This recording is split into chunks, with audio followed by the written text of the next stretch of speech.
evolution and cultural importance of the steel pan, Trinidad and Tobago's national instrument, and one of its most treasured cultural achievements. National Trust Interim Chief Executive Officer Graham Sweet says the event is also about ensuring younger generations understand the origins and development of the steel pan. We're also featuring work from the two rhythm sections and tambu bamboo. It's important that young people get an appreciation for where the pan that we hear today in Panorama comes from. It had very humble origins, and it speaks to the persistence of our spirit to champion our cause and to build a strong culture that is creatively directed. Mr. Sweet says the National Trust plans to continue hosting the event at heritage properties under its management. He says the decision to hold the celebration at the Millefleur site is also intended to encourage the public to make use of and engage with the country's heritage spaces. The purpose also of having it here is Millefleur is it's about 125 years old. It's one of the most important heritage sites in Trinidad and Tobago.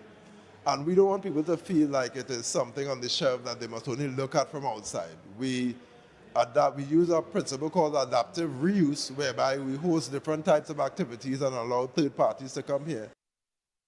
He says additional cultural events are planned for later this year, including activities in September, October, for Diwali, and during the Christmas season.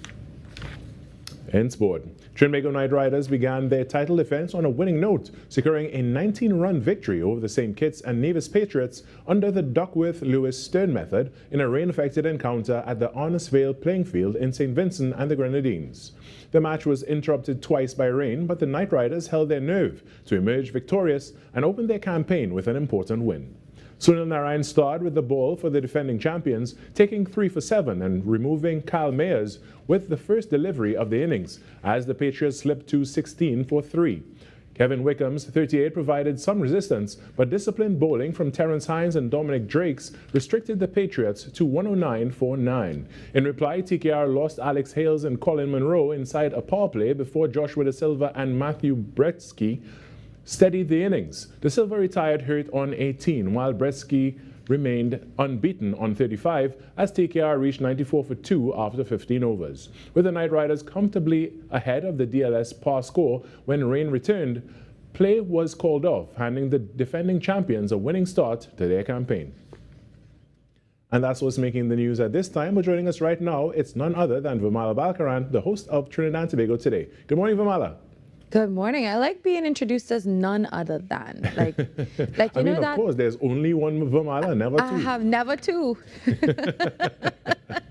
I haven't gotten that one before. Good morning, Carrie. How are you? How was your weekend? Good Monday morning to you. How are you? I feel great. How about you?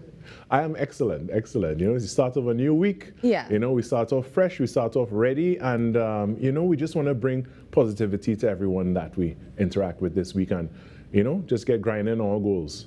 Absolutely. I met some really cool people this weekend who are such beautiful viewers of the show, and they always ask, how's Carrie? And I say, he's great. He's probably somewhere in the bush, not getting lost, but you know, they're always asking for you. So good morning to everyone. Funny enough, I met this family yesterday at the beach, because I went to the beach with my sisters and my nephews and niece.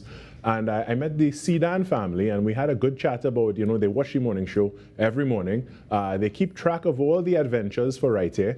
And, and I did tell them that I honestly did get lost 1 or 2 times, but I ended up finding my way. Oh, I love that. You know, that's just a metaphor for life. Even if you get lost, you'll always find your way back home. Also, I met this lovely lady. Her name is Miss Anne. It was so many people this weekend, but I do remember Miss Anne's name. So good morning to you. And she was convincing her husband to watch the reruns because she says that he's usually at work. So I said, no, don't worry about it. We're on YouTube and you can just, you know, rewind or look at the I mean, like they have Trinidad and Tobago Today on demand pretty much. Absolutely. So special good morning to all our amazing viewers this morning. Without you, we are, you know, it makes no sense. So we love you and we're so grateful. Before you go, Carrie, I know that you're very outdoorsy. Did you know that bird watching is very popular with Gen Zs now? Like, really? It's their thing. And that's coming from the fact that there's so much, you know, buzz around climate change and more eco-awareness and things like that. And I love that. I love that for the Gen I Zs. really love that. Gen Zs are, they're setting some trends that, you wouldn't expect the younger generation to be interested in, but it's really good to see, these things. So just for my clarity, it's bird watching and not watching birds, right? No, it's actually birds, and it's actually bird watching. It's, when you take the binoculars and you look at the birds. Yeah. I've never been before, but actually I don't mind trying that someday. I do love birds. I think they're very beautiful. I am scared that they might attack me, but I'm pretty sure that that's not going to happen. That comes from my UE days, There used to be those, those blackbirds that would peck at you. Oh yes, I know them. They know better than to come around me, though. Yeah. Well, anyway, Carrie, I'll talk to you a little bit later on. We have a packed show for you today. As you know, as usual, on Mondays, we have the TTPS on with us on TTPS Today. So that's something to look forward to. We're talking a little bit about personal safety, so you don't want to miss that. I don't want to at all. Thanks so much, Virmala. All right, Carrie, bye-bye. Right. When we come back, the Trinidad and Tobago Today morning show gets going right after this break.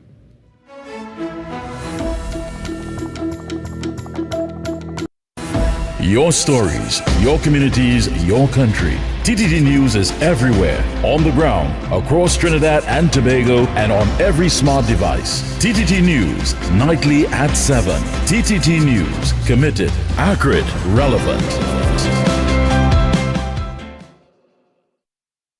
The Mother Church of the Anglican Diocese suffered significant damage during the earthquake of 2018. Efforts are underway to raise funds to restore this national heritage site. You are invited to make your donations with monthly deposits at any branch of the First Citizens Bank, account number 2696950, Marval Road Branch, in the name of the Incorporated Trustees of the Anglican Holy Trinity Cathedral Restoration. Coming up on Caribbean Passport, it's pulsating energy, deep cultural traditions. It's none other than Barbados crop over. Being at one with nature's no problem in Antigua and Barbuda, so let's swim with the stingrays. Fashion that's all-inclusive.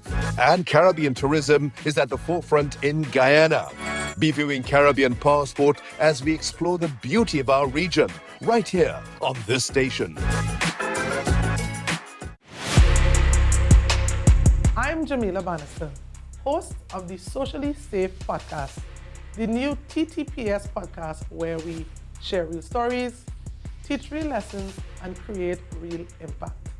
From online safety and youth crime to community policing and personal responsibility, we go beyond the headlines and talk about what's happening in our communities with the officers and experts who are on the front lines. Because safety starts with awareness, conversation, and action.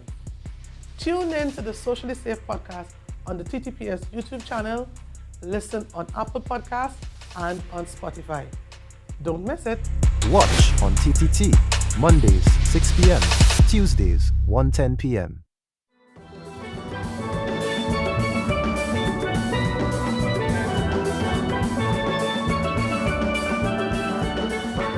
Steel Pan was born in Trinidad and Tobago. After African drumming was banned by the British colonial government in the 1880s, the Afro-Trinidadian people began to use bamboo as an alternative, which became known as tambu bamboo.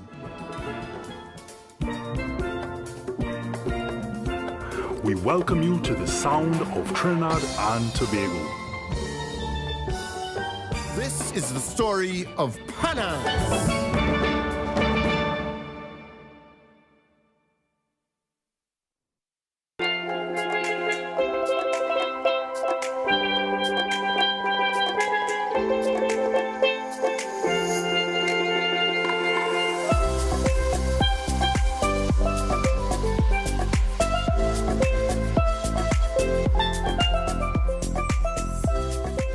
Monday, 10th August 2026. The time now, it is 6:11 a.m. Good morning, Trinidad and Tobago and the world. I'm Virmala Balkaran, and welcome to Trinidad and Tobago Today. Let's take a look now at what's trending this morning. Well, today, the Prime Minister Kamla Prasad-Visasa is expected to meet with U.S. Deputy Secretary of State Christopher Landau during his official visit to Trinidad and Tobago. Energy, security, and economic cooperation are expected to feature prominently imminently in their discussions as the two countries look to strengthen bilateral relations and advance shared priorities. Landau's visit is part of a wider regional trip, with the U.S. official also scheduled to travel to Guyana to meet President Irfan Ali and members of the Guyanese cabinet. The U.S. State Department says the wider visit is aimed at strengthening partnerships across the Western Hemisphere with a focus on regional security, energy resilience, and economic prosperity. And did you hear about this story? A boat overturned near New York's Statue of Liberty, leaving a 27-year-old woman and a 5-month-old baby dead. 12 other people rescued from the water are reported to be in stable condition. And police have arrested the 46-year-old boat operator who faces 13 counts of reckless endangerment. Coast Guard investigators are also examining whether the vessel was operating illegally. The cause of the incident remains under investigation. And coming up inside the show today, we're talking personal safety on TTPS today and continuing an important conversation with Childline about the challenges facing our children. We'll also take a look at inclusive employment for persons with disabilities. And college boy Jesse joins us to talk giving back and Tobago Carnival. Plus, we preview the price of glory. And now we're getting ready to move for a cause with the inaugural Naparima Bowl 5K Fitness Fest. So you know what to do. Grab a cup of coffee and settle in. Trinidad and Tobago Today has begun.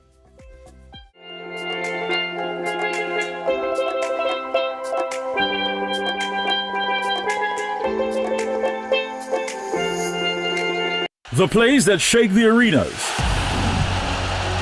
The stories that move a nation. From football to cricket, track to tennis, every win, every rivalry, every headline. This is where Trinidad and Tobago come for sports. TTT Sports with Nasira Mohammed, daily at 7 p.m.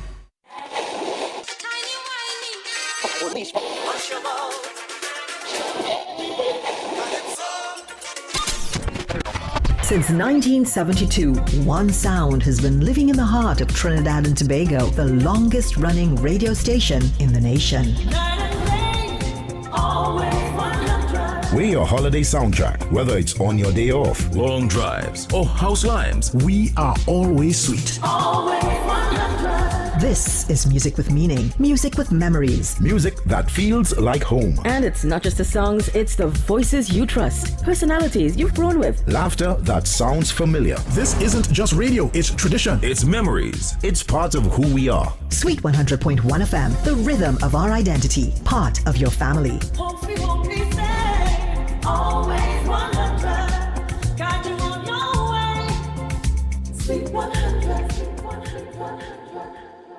Hey, up for this exciting challenge and confident about your business? If you are, the 1020 feature is just what you do. It's where you give your customers 10 reasons in 20 seconds why they should shop by you. This fun-filled feature will be captured, packaged, and aired on television and promoted on social media simultaneously. Small, medium, and large businesses call or WhatsApp 764-3378 or 313-4215. Let's feature your business. 1020 with Junior K. It's affordable, effective, and fun. This August, join TTT as we celebrate emancipation through a month of culture, history, and entertainment. In collaboration with the Emancipation Support Committee of Trinidad and Tobago, experience the Pan-African Festival as it unfolds across your screens. Beginning with the historic Emancipation Ceremony, live from downtown Port of Spain on August 1st, Emancipation Day, TTT brings you a month-long lineup of festival highlights, including the Youth Pan Extravaganza, Pan-African Night Concert, Unity Reggae Concert, and much more. Delve into our history, heritage, and the contributions of our African descendants through powerful documentaries that preserve stories of resilience, identity, and legacy. Plus, enjoy a selection of entertaining films and dramatic stories to round out your viewing experience. This August, connect with the culture, the stories, and the moments on TTT and ttt.live/stream.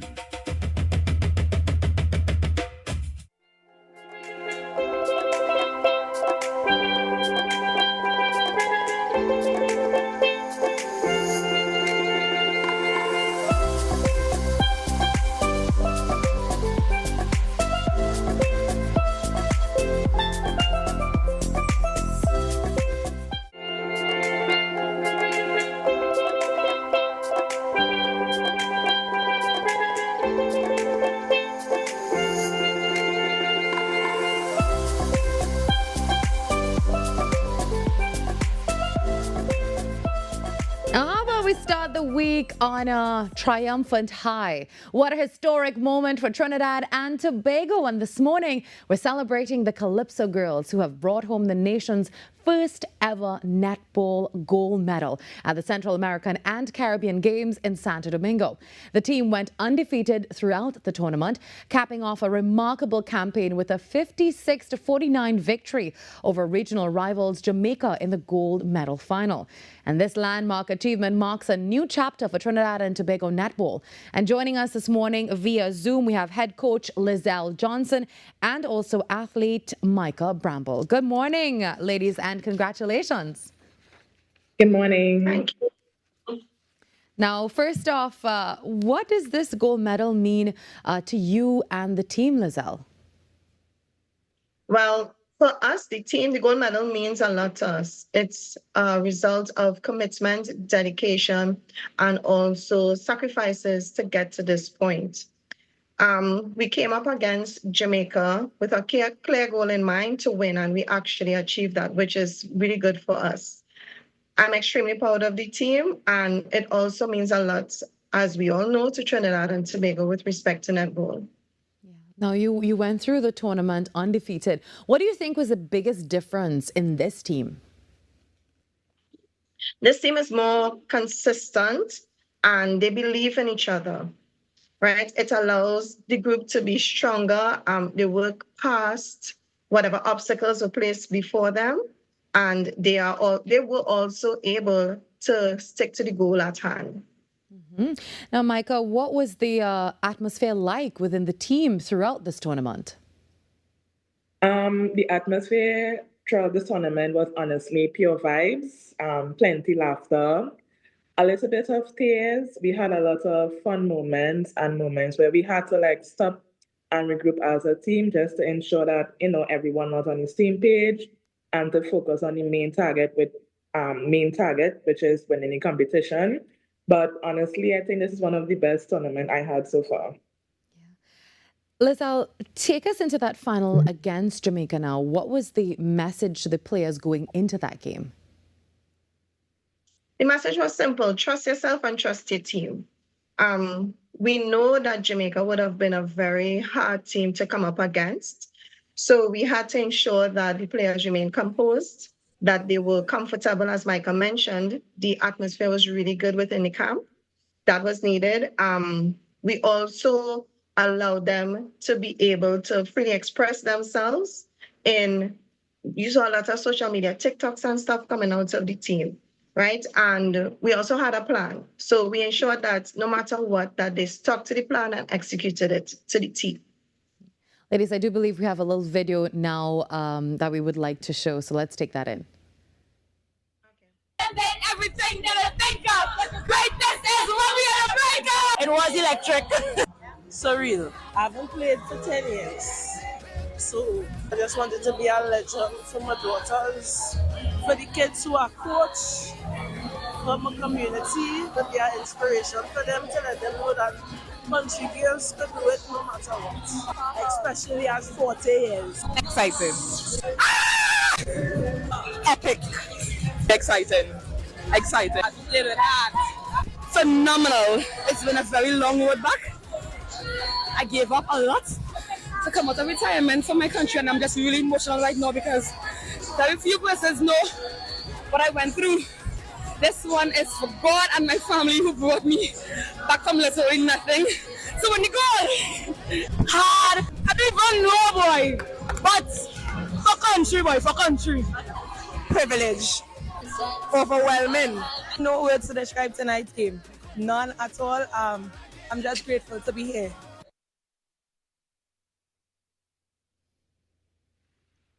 Micah, what do you think this victory says about the standard of netball in Trinidad and Tobago? We for sure set the standard very high.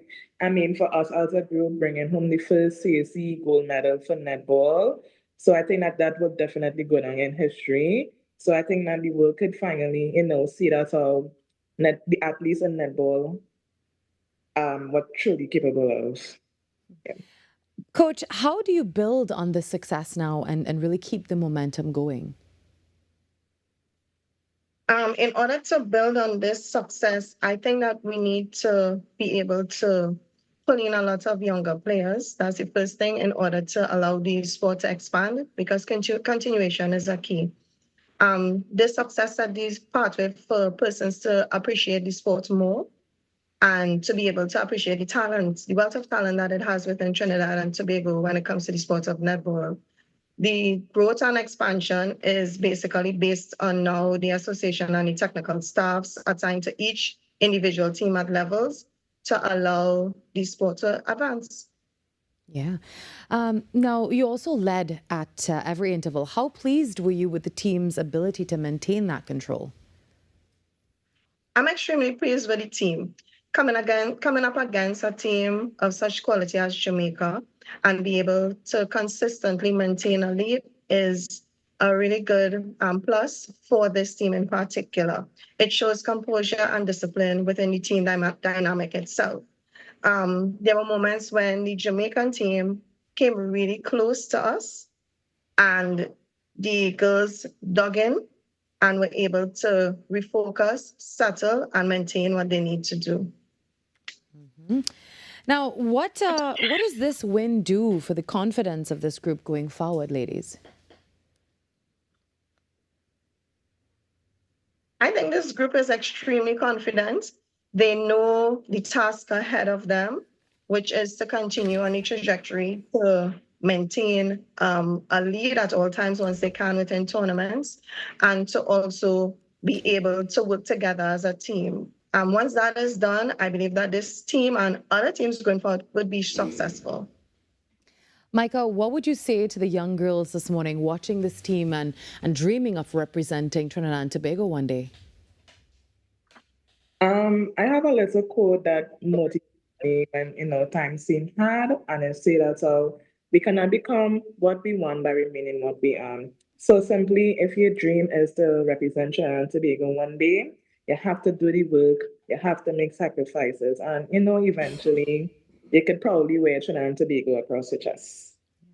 Ladies, how has the the love and the support and all the celebrations, how has all of that been for you since this victory?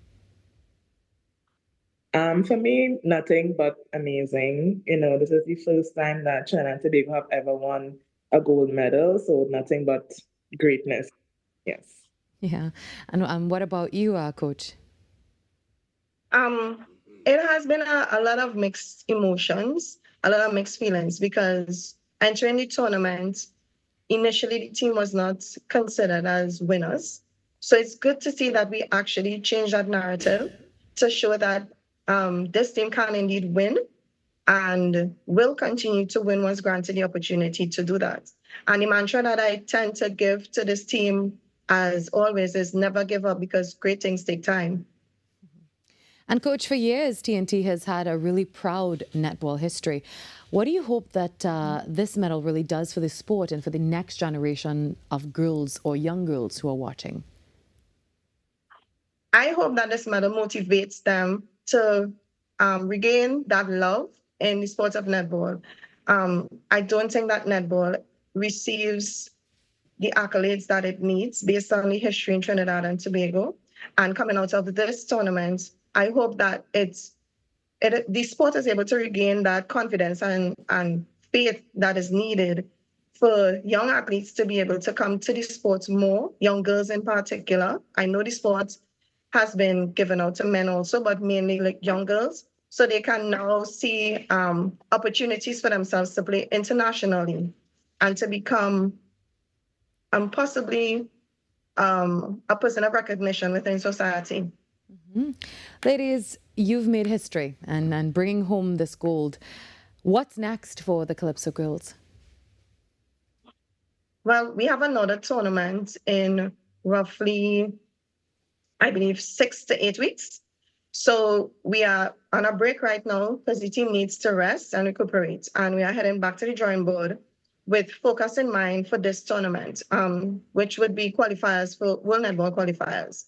Some of the teams that we played against in the CSC games would be in that tournament. I'm not expecting that journey to be an easy one. So this team needs to continue to be resilient and to stay focused. Mike, I can only imagine that you're also enjoying a little break and just maybe catching up on everything that you missed out on while you're preparing for all of this. My final question for you is, tell me, what does CAC Gold mean to both of you? Everything and more. Coach? Yes. Pride. Immense pride. And we are so proud of you.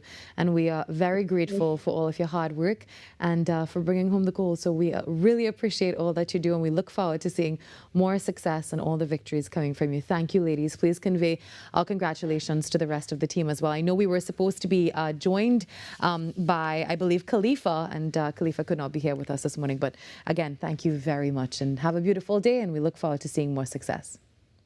Thank you. You're welcome. All right. Bye-bye. Take care. And once again, congratulations to the entire Calypso Girls team. Well, for all the stories that you see here and more, head across to TTT Live online and at TNT Today Show. Remember, we're streaming live on Facebook and YouTube, so thank you for being there with us as well. We take a quick break, and when we come back, TTPS Today.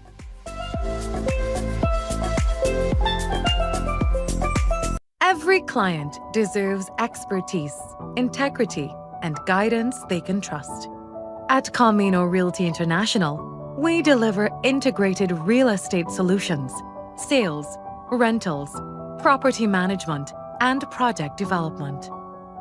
Driven by excellence, transparency, and innovation, we protect value, create opportunity, and build lasting success. Because real estate isn't just about buildings. For more information on our services, log on to CaminoRealty.com or follow us on social media at Camino Realty TT. Camino Realty International, elevating lives one property at a time.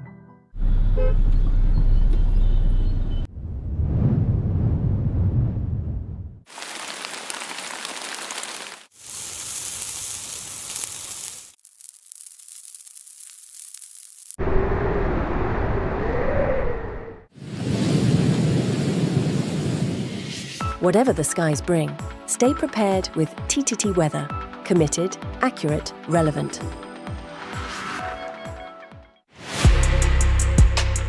I'm Virmala Balkaran, host of the Socially Safe podcast, the new TTPS podcast where we share real stories, teach real lessons, and create real impact. From online safety and youth crime to community policing and personal responsibility, we go beyond the headlines and talk about what's happening in our communities with the officers and experts who are on the front lines. Because safety starts with awareness, conversation, and action. Tune in to the Socially Safe podcast on the TTPS YouTube channel, listen on Apple Podcasts and on Spotify. Don't miss it. Watch on TTT, Mondays, 6 p.m., Tuesdays, 1:10 p.m.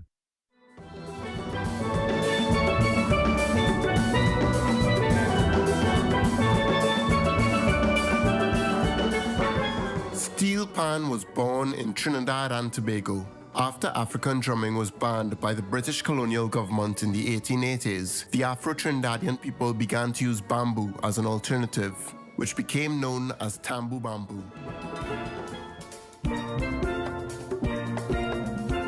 We welcome you to the sound of Trinidad and Tobago. This is the story of Panas.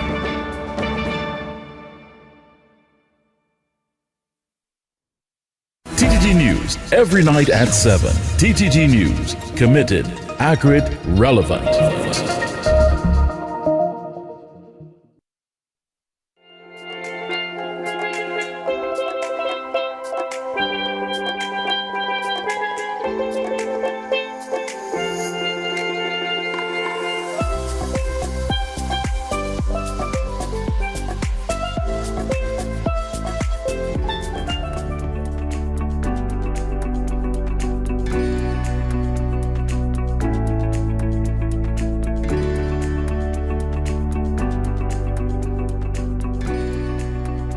Welcome back to TTPS Today, a weekly segment on Trinidad and Tobago Today, created in partnership with the Trinidad and Tobago Police Service.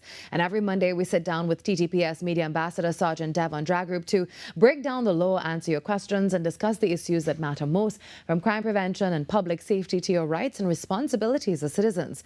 The goal is simple: to provide practical, reliable information that helps to keep you, your family, and your community safe.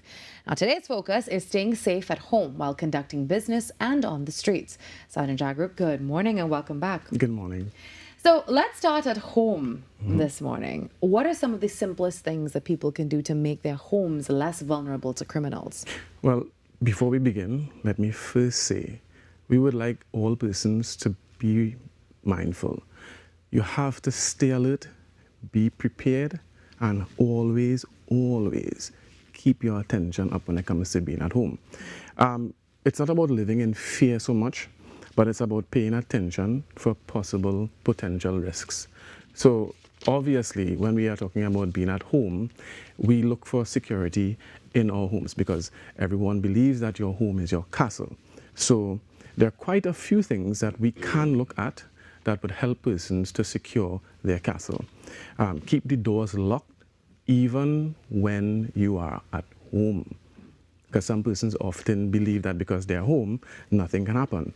Ensure that your perimeter walls and fences are intact, because you don't want any porous area or to have areas where persons may have easy access onto your premises.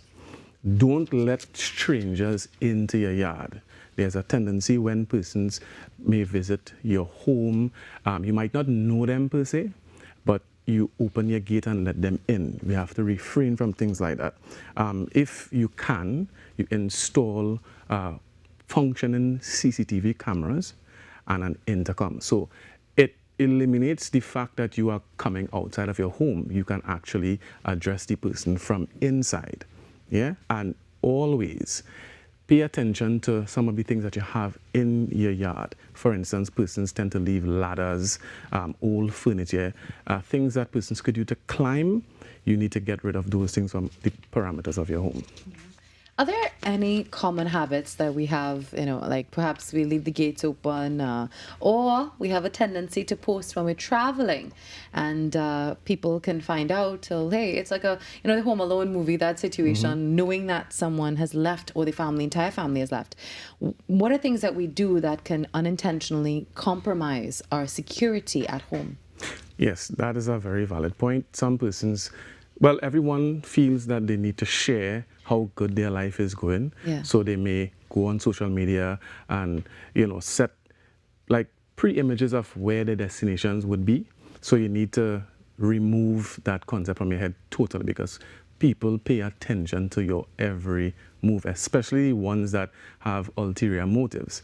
One of the behaviors that persons also engage in is leaving a spare key to your house in a plant pot or under some mat, because in your mind you're telling yourself nobody knows that it's there. However, some people, they are so hell-bent on getting access to your home, they will turn over every stone in your yard to try to get into your home. Yeah. Also, persons who endeavor to have renovations done to your home, there are agencies that are verifiable, persons who will be who are employed to do contractor type work. You make sure that you have proper background checks so that you know for a fact that these persons are not coming to interfere with anything that they didn't put there.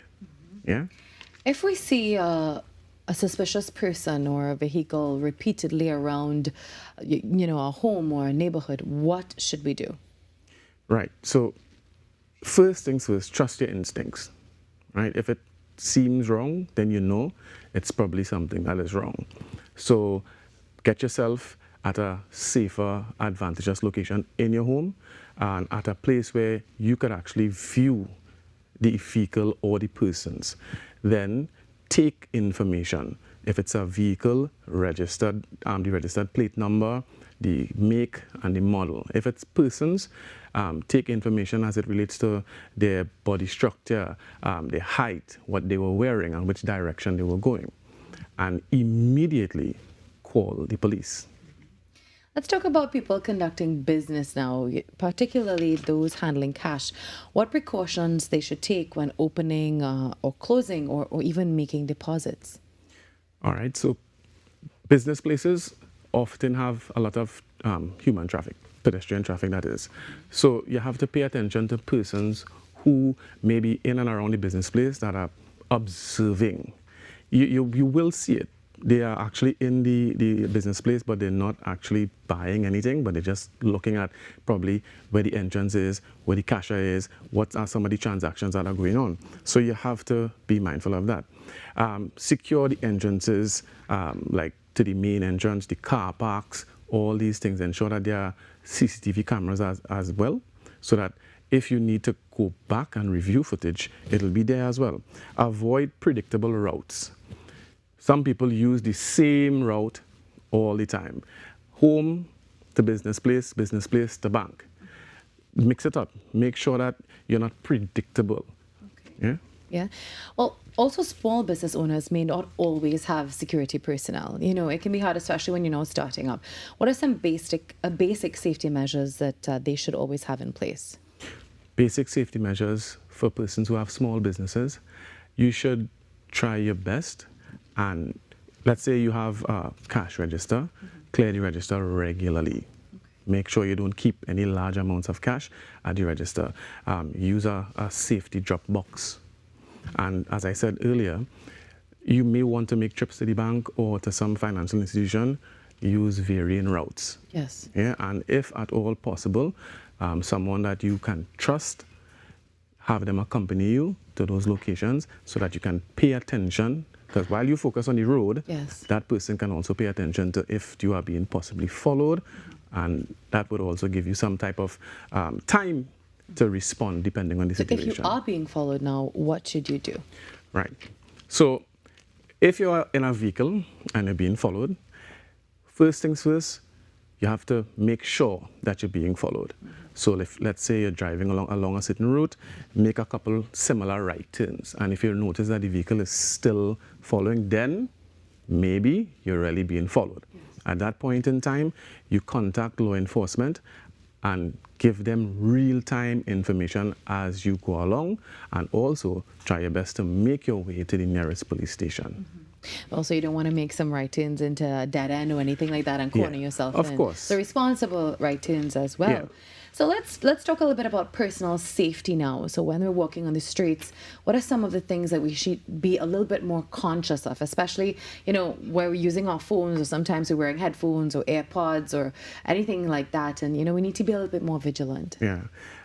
We call that situational awareness. So we know that everyone has these smart devices now, and everybody wants to be up to the time with whatever information that is being shared to them, whether it be communication with family or possibly some arrangement they have later on during the course of the day. You have to pay attention to your surroundings. That is the most important thing. Observe your surroundings. You must also avoid any unnecessary risks. Get a safe location if you feel like you're being followed, and those safe locations might be somewhere that's well lit and a lot of persons are around, so that if in the event something happens, you will be able to have help, as well as if you know you're being followed, get to the police station as soon as possible. Mm-hmm.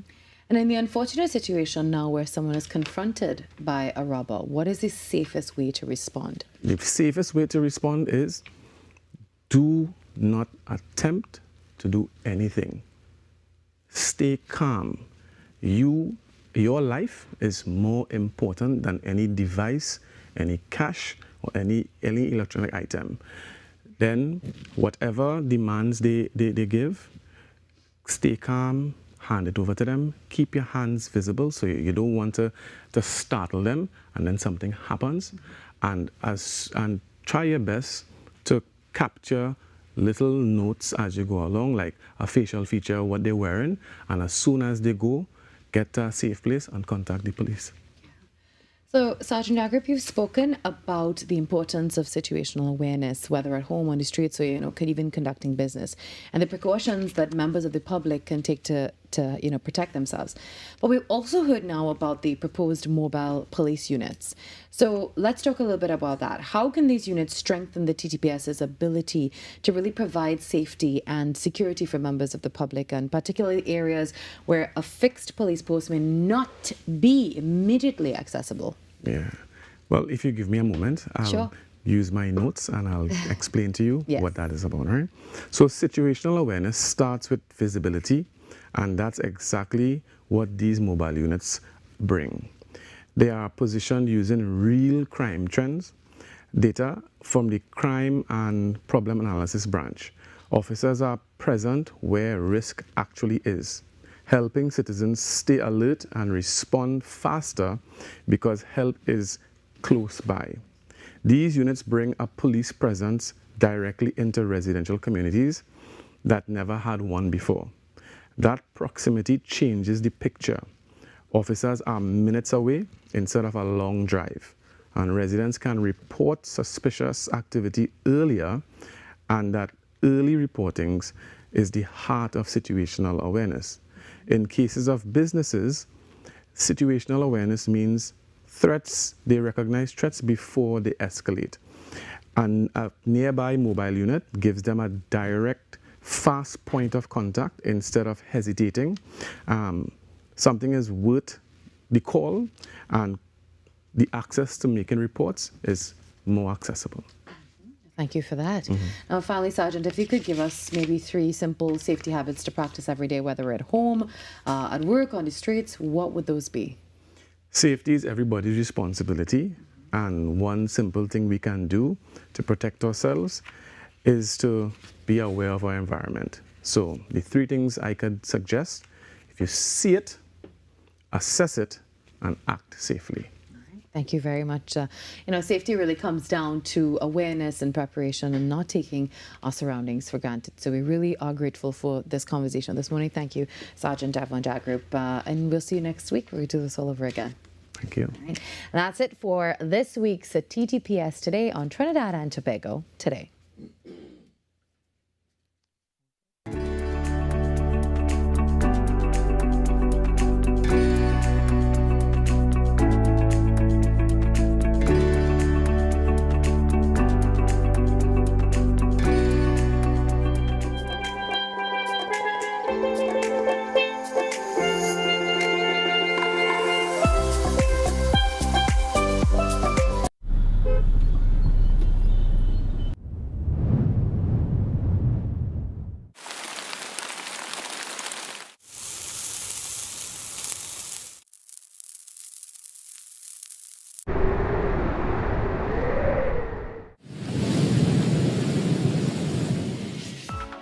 TTT Weather with Zaina James, daily at 7 p.m.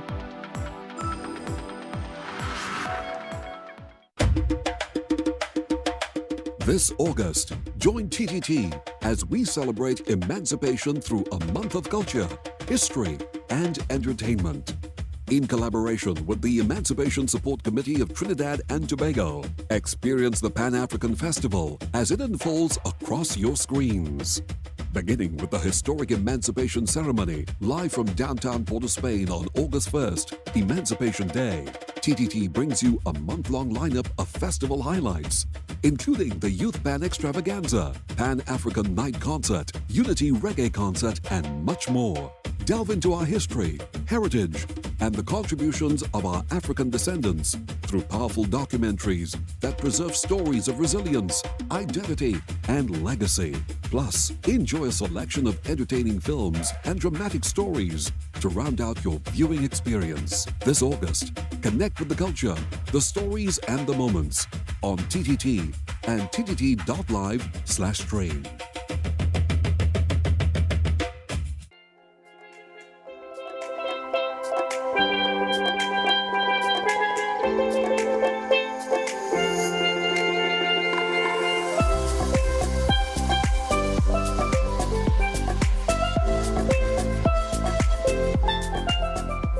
We're continuing an important conversation this morning that we recently started with Childline Trinidad and Tobago after looking at some of the findings from its report on the challenges facing children across this country. And that report, as you would remember, gave us a troubling snapshot from difficulties within the home and abuse to growing concerns around mental health, self-harm and suicidal thoughts. So this morning we want to take that conversation a little bit further now. As we observe Suicide Prevention Awareness Month, we'll look at what adults should be paying attention to, the support available to our children, and we'll also hear a little bit about Childline's weekly webinar series taking place this month. Well, joining us now, no stranger to the show, Childline Outreach and Communications Officer Naomi Francis. Good morning, Naomi. Welcome back. Good morning. How are you this morning? I am wonderful. Well, thank you for coming and continuing this crucial and very critical conversation. Now, when we last spoke about the report, we got a sense of just how much some of our children are carrying. Yeah. And since its release, what kinds of conversations has it generated? Okay, so definitely much more talk about the top 4 issues that would have been mentioned in that report, especially the high-risk behaviors. The high-risk behaviors that we outlined were the suicide and the self-harm. And in the report, it actually showed that the contemplation of these things, the thoughts of suicide and the acts of self-harm, the rates were similar between children under age 12 years and under, as well as between 13 to 17 years old. Wow. Naomi, also the report showed, I was going through it yesterday, that cases involving self-harm and suicidal thoughts tripled over a 5-year period, I believe. Now, Childline report 11,000 children, as we discussed before, accessed helpline services in 5 years. So what do we need to understand about why a child can reach that point now? So our report contained the quantitative data, and we also got some qualitative data as well. So we had the exact reasons why the children would have been drawn to engaging in self-harm or having thoughts of suicide. A lot of it was surrounding their parent-child conflict and communication issues.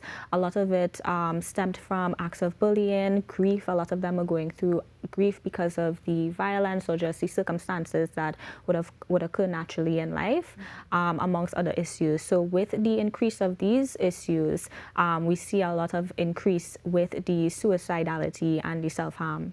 Do you think that in your expertise, of course, that there are warning signs that we can sometimes miss as parents because they don't necessarily look like, stress or sadness? Yes. So definitely, before we even reach the suicidality or acts of self-harm, there are different circumstances that would be impacting a child, that would be causing them to experience some sense of loneliness, some sense of feeling misunderstood.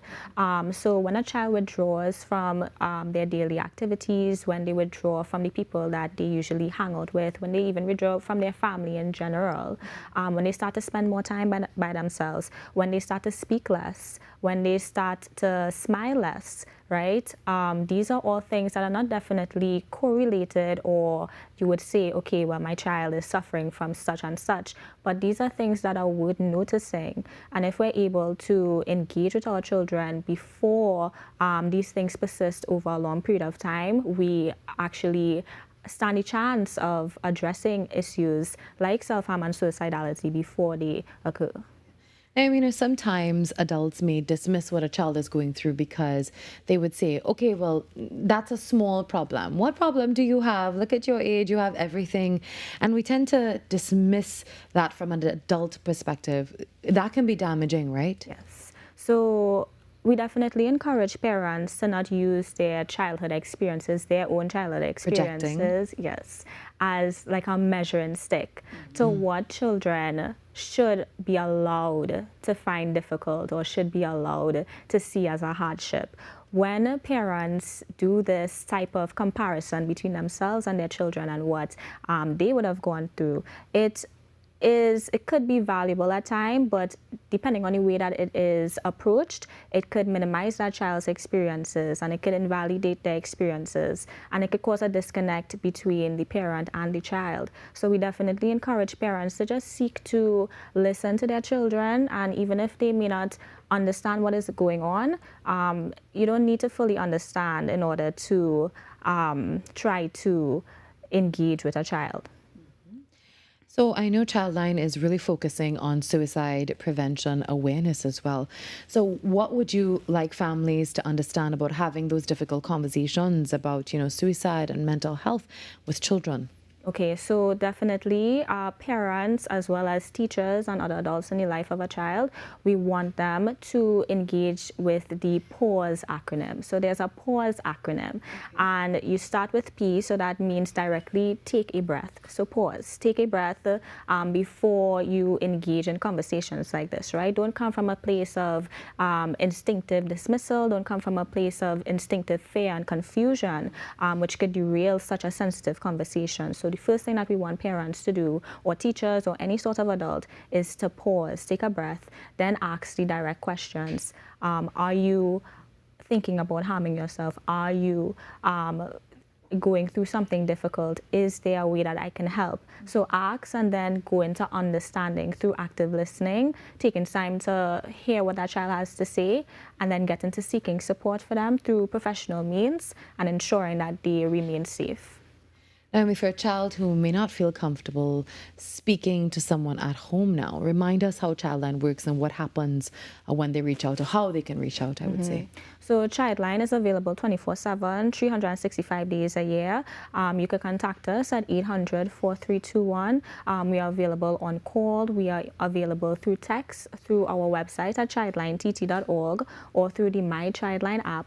So we have various means by which children could reach out to us, and we are here to help them. We're here to ensure that they are able to overcome the issues and the challenges that they're facing. So I also know that Childline has a webinar series that's going on. Tell us about it and what you have planned. Okay, so for the Java period, we held a youth well-being series for children aged 13 to 16 years old, and we have been engaging with them in various topics. Tomorrow from 9 a.m. to 10 a.m., as we do every single Tuesday up until August the 25th, we will be having our webinar, and it will be on family communication and conflict resolution, so a very timely topic. So we just encourage children within the age group that we're targeting to join. We've had parents joining as well, and engaging and adding to the conversation, so we're really happy about that. So we encourage the parents to join, and we also encourage the children to be a part of the conversation. And how can we be a part of the webinar? Okay, so definitely go up on our Instagram page, our social media pages, and you're going to see the QR code. We have 3 means by which you could access the same webinar. So use our QR code if you're comfortable with using that. Use the direct links that we have on the caption, as well as in our story, as well as in our bio, or use the meeting ID or the passcode that is also in the caption. So there's no way that you can miss it. And who should be a part of this again? So the children aged 13 to 16 years old, as well as parents and guardians who are interested in learning about the topic and adding to the conversation. Now, I have to tell you that Childline has been doing, such great work in Trinidad and Tobago, and visibility is very important as well. And we keep seeing Childline popping up everywhere and having these critical discussions. How can the public continue to help support Childline and the work that you're doing? So we definitely have reached a lot of persons, but there's still so much more work to be done. Sometimes we still go into schools and we ask children, raise your hand if you've heard about us, and we see some hands down. So we definitely want children and parents, especially who are the carriers of information, to reach out to us, engage with our social media. So if you're on social media, ensure that you're following us so that you have access to our information. Go up on our website, see the resources that we have, engage with it, share it, tell people about it, use word of mouth to spread the message. And when you see us, ensure that you share the information, and that would be so appreciated. So many things are shared through social media, so it would be a great help to have that digital engagement. Naomi, before we go, just remind us of Childline's contact again. Okay, so you can contact us at 800-4321, or you can message us on our live web chat or WhatsApp through childlineTT.org or through the My Childline app. was absolutely brilliant. I think that really helps a lot, just ensuring that everyone has access to Childline as well. And this is why we continue having these important discussions, because these figures in a report ultimately represent children who are really trying to navigate very real experiences. So we'll continue discussing that with Naomi, hopefully another time. But again, thank you for all the hard work. The time now, 4 minutes before the top of the hour. Carries up next with the major network news. We take a short break. Before that, there's more for you.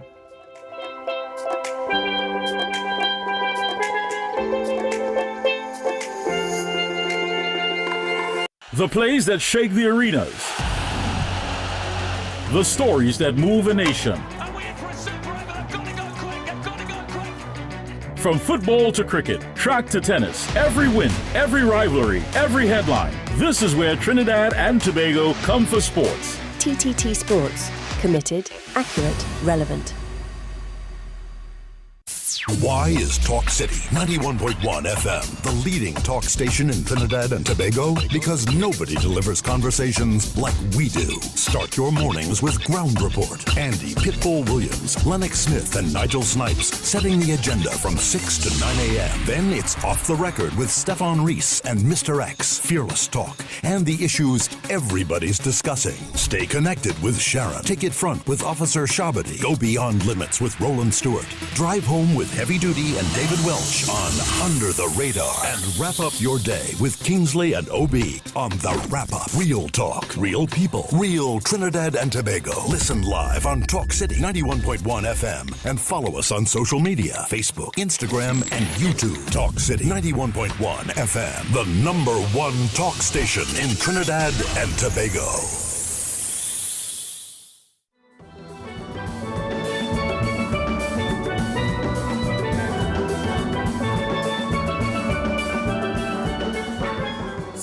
Pan was born in Trinidad and Tobago. After African drumming was banned by the British colonial government in the 1880s, the Afro-Trinidadian people began to use bamboo as an alternative, which became known as tambu bamboo.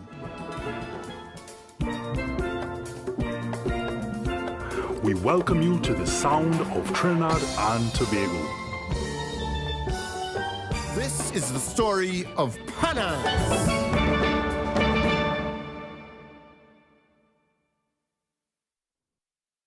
Up for this exciting challenge and confident about your business? If you are, the 1020 feature is just what we do. It's where you give your customers 10 reasons in 20 seconds why they should shop by you. This fun-filled feature will be captured, packaged, and aired on television and promoted on social media simultaneously. Small, medium, and large businesses call or WhatsApp 764-3378 or 313-4215. Let's feature your business. 1020 with Junior K. It's affordable, effective, and fun.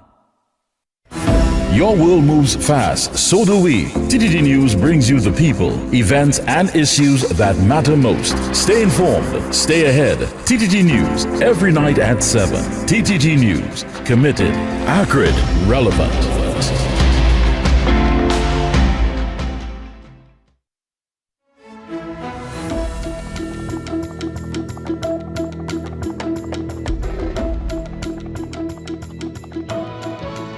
Good morning, this is your TTT News Update. I'm Carrie Roberts. Making the news at this time. Construction is underway at the Eddie Hart grounds in Tacarigua for a new joint police and army patrol base aimed at strengthening security operations in the area. Homeland Security Minister Roger Alexander says concerns about a gas line beneath the foundation have already been addressed.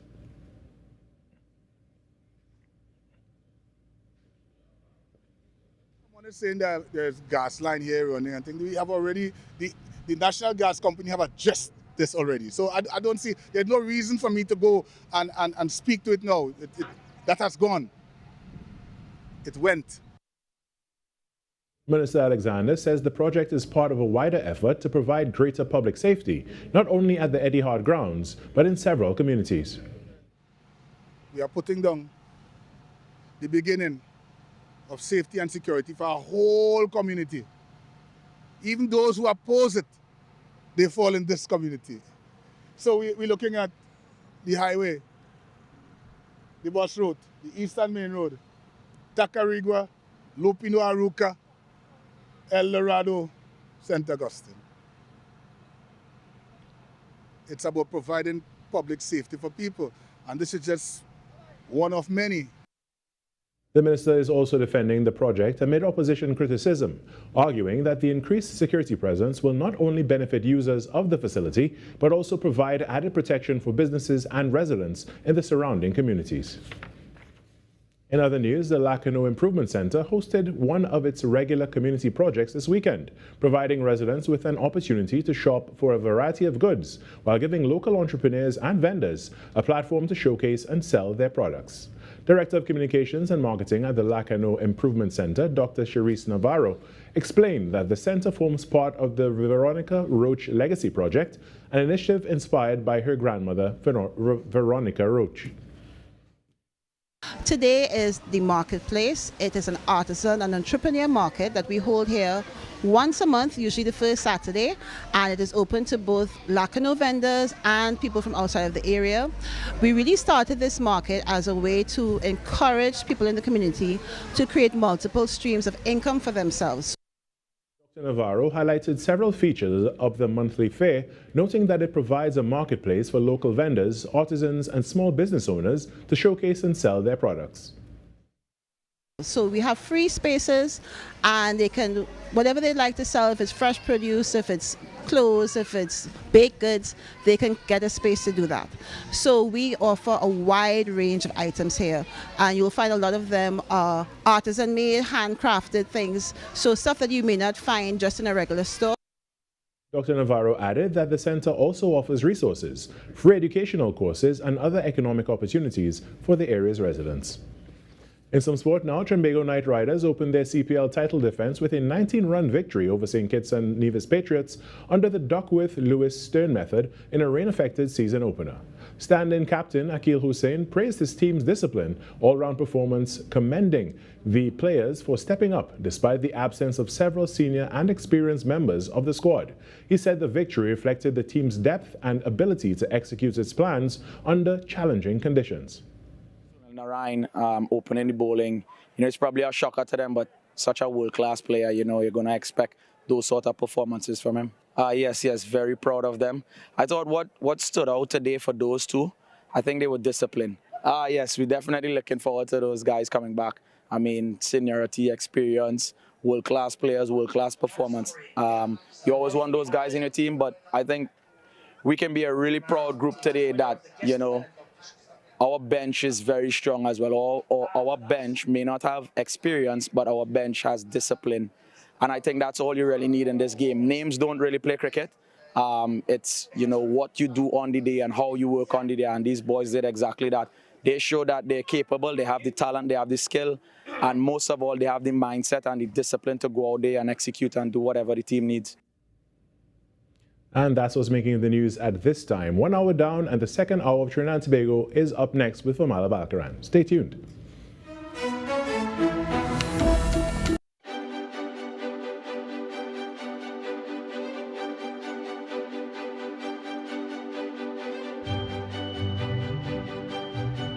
Welcome to 1020 with yours truly, Junior K. Open day. Big things happening at CTS College.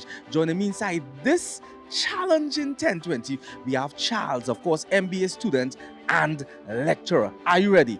10 reasons in 20 seconds why somebody should attend CTS College. Oh yeah, that's easy. Really? The clock is ticking. Begin. All right, so you have daycare, primary school, preschool, secondary school, tertiary education. It's convenient, it's flexible. There's a lot of payment plans that's available. A lot of the courses available online, and most importantly, student support like crazy. Whoa, with 3 seconds left, watch now, Charles, you aced it. Big up to CTS College, man. 1020.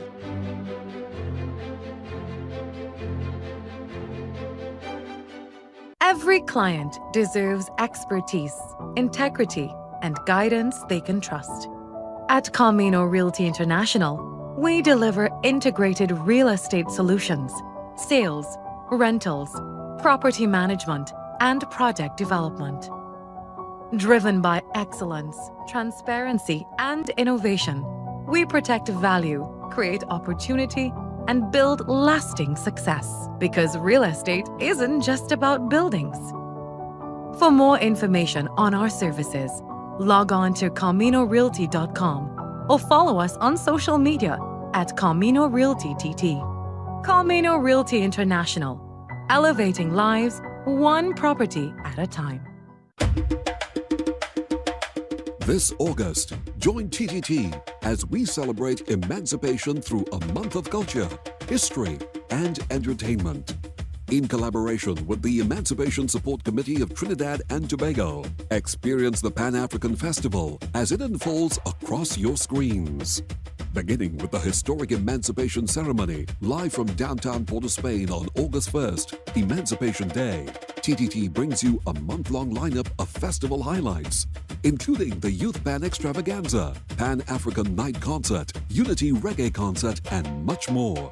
Delve into our history, heritage, and the contributions of our African descendants through powerful documentaries that preserve stories of resilience, identity, and legacy. Plus, enjoy a selection of entertaining films and dramatic stories to round out your viewing experience. This August, connect with the culture, the stories, and the moments on TTT and ttt.live/stream.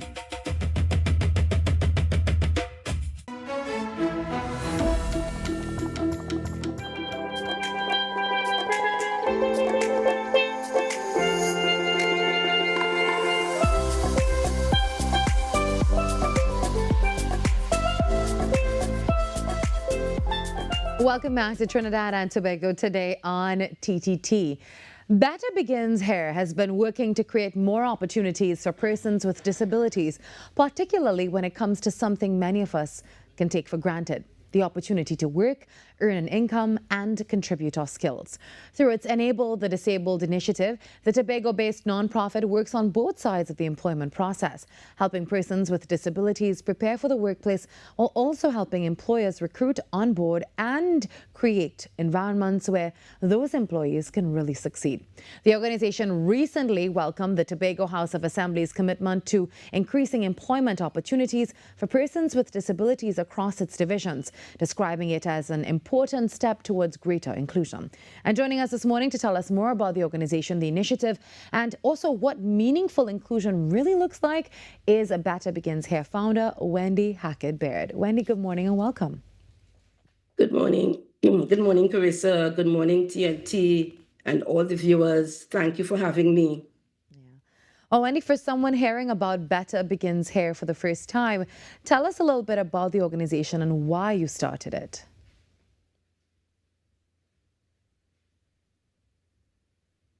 Yes. Yeah. Good Wendy, morning. can you hear me? Yes, I'm hearing you now. Okay, perfect. Tell us a little bit about Better Begins Here. Better Begins Here, founded in 2019, is a non-profit organization. We are empowering young persons, adults, or individuals on a whole to become a better version of themselves. And we do that through education. And when I say education, we're talking about personal and professional development. We do that through social skills, and we also help persons with CSR initiatives. So if somebody from Trinidad, an organization, and they want to have a meaningful CSR initiative executed in Tobago, we are there to execute that for them. And of course, we have our employment support for the persons with disabilities. Now, with regards to our personal professional development, I want to stress a little bit about our youth leadership program that we have. Our program, it speaks to young persons from the age about 13 to 15, all the way to 24. This program helps young ones to find their purpose, navigate their career journeys. And that's why we started at age, because I am sure that you could understand too that at that age, the process is a little bit challenging. So we help them to find their purpose, identify what it looks like. So it's a career-based initiative. And not only that, this program is also collaborated with Cipriani College of Labor and Cooperative Studies, and they're able to receive scholarship from the organization, from the college, free scholarships. They're also able to receive scholarship programs from the John Maxwell team, Success Principal, the Jack Canfield Success Principal team as well. And so we really help them to show up better on their journey, their career path. With regards to the young ones, adult, the Gen Zs, we take care of them too. We have an adulting 101 skills program that we do with them, social skills. And that skill program helps them to become a better adult. Things that are seldom taught in school, in order to help them to show up as a better adult, we help them as well. And then we're talking about things that I said in terms of the Enable the Disabled program, that is to help them get employment. And also, in case of not getting employment, they may be able to do some sort of entrepreneurial activity as well. How Better Begins here is able to do all of that. We utilize these skills and professionalism of lecturers and dedicated coaches and even other professionals. And they embody Better Begins here core values of trust and competence and so on. So together, we get the job done. And that is in a nutshell what Better Begins here looks like. Let's talk a little bit specifically about the Enable the Disabled initiative. Tell me, Wendy, what led you to focus specifically on employment opportunities for persons with disabilities? To start, let me share with you that I'm a parent of a child with disability. So this is not just textbook information, data, statistics. This is me living with a child that have disabilities. And because of that, I became very passionate about it. We see it every day. The country have not done as much. They have been doing things which must be applauded. But every day you hear it, you see it. I live it with them, with her. And they're no different from their counterparts. They want to do more, to be more, to have more.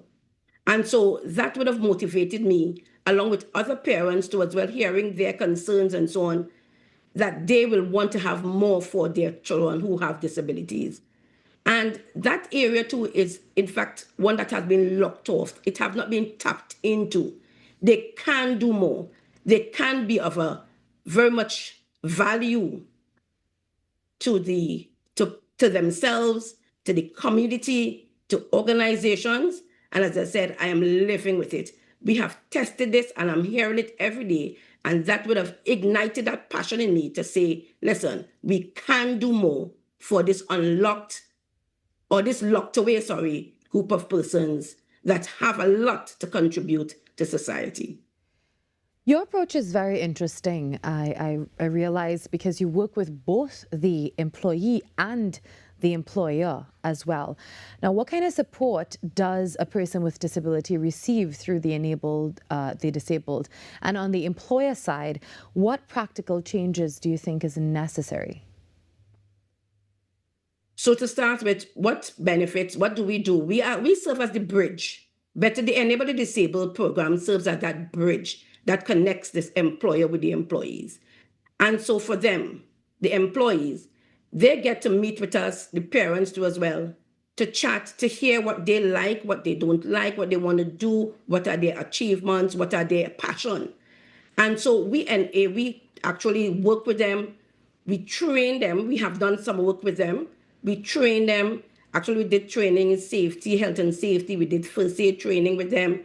And we engaged them. We did medical, we did occupational therapy with them as well to see if they are fit for work. With regards to the employers, we do and help them set up all the infrastructure, the groundwork. When we talk about inclusion here, we're talking about getting the best fit. We're not just talking about placing person in vacancies. We are saying that when they contribute to these organizations, when the employers come on board these individuals, they get the maximum benefit of what they can do. The organization thrive, the organization benefits, the individuals benefit as well. Inclusion affects, or employment affects, every area of a person's life. It affects their independence, it affects their identity, it affects who they become, it affects their financial security. So we help them to navigate that, we train them. One thing we also encourage employers to do as well, apart from the infrastructure, is to adjust their assessments, is to embody training for their staff so that when these people come on board, there's no stigma. They'll be able to embrace them so that they can be successful. As a matter of fact, Marla, sometimes what fails these individuals is not just that they have the disability, because they're no different. It is sometimes the system, the environment. So we help the employers to bring all that into perspective so that they can receive them, they can encourage them, they can support them so that they can succeed. For them, they build that confidence, they build their identity. The pictures that I would have shared as well, my own daughter, we have tested this program too as well. And before, she was one that would have been, not so confident about herself. We know how they operate. But after testing the program, putting her out there, working with the employer, now listen to me, the picture in the white dress, that is her now, with all that confidence, she's stepping out there because she's now contributing to something greater than herself. And that is what we want for them. And for the employers, nobody goes into business not to make profit. People love to contribute and to support organizations that have inclusions. And so they get to make profits. They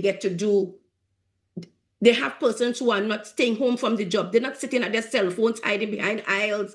They are performing on their task. And as I said, this is just about them being able to do something that contributes to something greater than themselves, become a better version of themselves too. They want to also hear job well done and so on. So Better Begins Here serves that bridge. We do the assessment, we do the onboarding, and we do follow-ups as well to make sure that what we're saying that we want for this class of people, that they get what they're looking for. And as I said, this is a personal thing, and I would love to see that many persons in Trinidad and Tobago is able to embrace it as well. Wendy, what kind of support do you need right now from corporate sponsors or people looking on this morning who wish to help Better Begins Here? We need a lot. It starts with changing their mindset, first of all. When they're able to see ability and not see disability as the first goal, that's a great start. That is where the rubber meets the road. In addition to that, we need funding. We also need support systems, technical persons. We need mentors. And we're asking to come on board because the vision that the THA has in terms of being able to do it for the public sphere, actually having at least one person in the ministries being employed, it doesn't just end there. For this to be sustainable, we need persons to come on board. We need NGOs, we need organizations, we need trainers, mentors, as I said, to support the initiative. Better Begins Here is all about, I'm sure you know of the old adage that speaks to, don't give the person a fish, teach them how to fish. And Better Begins Here also embodies that. We want to teach them how to embrace themselves, how to contribute more to society, how to feel a particular way about themselves, find their own independence. And yes, we are grateful for the grants that have been given to them to the government. That is an amazing initiative, amazing vision. But yet, they want more. They want to do more. As I say, I hear it every day. I have other children, and she compares herself to them because she wants to be out there contributing to something greater than themselves. So we're asking, yes, please, we can do this together. We can take that vision from the THA as well, multiply it into something that is sustainable, something that is successful, and everybody get to win. Everybody, meaning the organizations, the candidates, the government, everybody gets to win in this situation. Thank you very much, Wendy, for joining us this morning. Employment is really much more than just receiving a salary. It really provides a lot more, like, independence and confidence and all of that. And we're really grateful for all the hard work that you're doing with Better Begins Here. So we look forward to chatting with you again very shortly. Thank you, Mala, for having me. And before I go, let me just share my numbers. We are on Instagram. We are also on Facebook. Our head office for persons who are not in Tobago is at Glen Road, next to School Supermarket. You can find us there in person. Our phone numbers, the main one is 789-9755. And I would also like to take the opportunity to say a thank you and a good morning to my team, to the Better Begins Here team. I know they are viewing this. I want to say good morning to them. And I also would like to say a special good morning to our in-house dedicated lecturer, coach, Mr. Dave Isaac. He has been with us since 2019 and continued to share his knowledge, resources, expertise with us. I really want to say thank you and openly good morning. So thank you again, TNT. Thank you, Marla, for having us here. And yes, we're hoping to see and to be there. So we're hoping that persons do come on board. Call us. Please engage us. We can make a difference, not just for the individuals, the organization, but TNT on a whole. Thank you so much, Wendy Hackett-Baird, for joining us this morning. Have a great day. Thank you. All right. Well, the time now, 7:21 on Trinidad and Tobago. Today, it's a beautiful Monday. Hopefully your day has, been off to a great start. It's a brand new week, an opportunity to achieve all the things that you set your heart out to. Before we head to the break, just some updates for you this morning. Joint police and army facilities are being established at strategic locations across Trinidad as part of a national security initiatives. Well, posts are already in place or under construction in areas including San Fernando, Grand Bazaar and Tacarigua, with about 30 mobile posts planned nationwide to increase police presence and visibility and improve response times. Other locations include Golconda, Williamsville, Pinal, La Romaine, Icacus, Tabaquite and Guayari. And now, before we show you this video, we want to advise our viewing public that the footage is graphic. However, it also reflects the harsh reality of gun violence in our country. 2 men were killed in a brazen double shooting at Calvary Hill, Arima, in the early hours of Sunday. Police say 27-year-old Rion Rambo Thomas was walking along the road with his girlfriend around 4:15 a.m. when a car pulled up and someone inside opened fire, killing him. And minutes later, the same gunman reportedly stopped near another vehicle and opened fire. The driver managed to escape, but the passenger, 38-year-old Ishmael Yam Vincent, was killed. The gunman then fled the area. The killings form part of a wave of violence that left 5 people dead across Trinidad in less than 48 hours. Police are continuing their investigations, and a burnt-out vehicle with detached license plates was later found on El Carmen Street. We want to remind our viewers that the images are also very graphic. Well, for these stories and more, all you have to do is follow us at TTT Live Online. If you have a story, idea, press release, you want to collaborate with us, we'd love to hear from you. Simply send us an email at tttoday@ttt.co.tt and be a part of the conversation that's shaping our nation. We take a break and come back.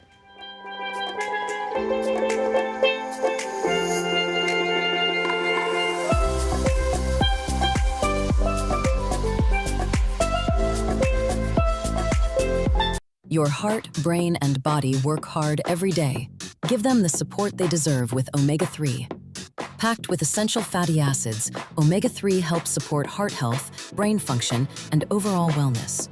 Whether you're staying active, focused, or simply living life to the fullest, live healthier with omega-3. Wellness that works from within.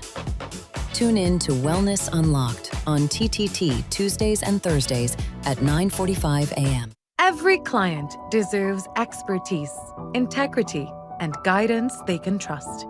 At Camino Realty International, we deliver integrated real estate solutions, sales, rentals, property management, and project development.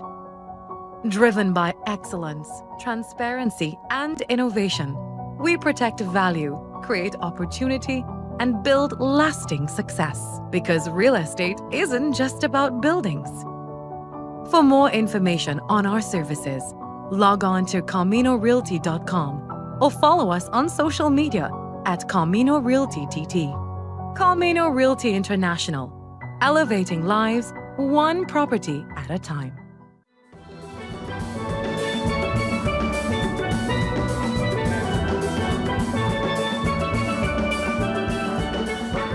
Steel pan was born in Trinidad and Tobago. After African drumming was banned by the British colonial government in the 1880s, the Afro-Trinidadian people began to use bamboo as an alternative, which became known as tambu bamboo.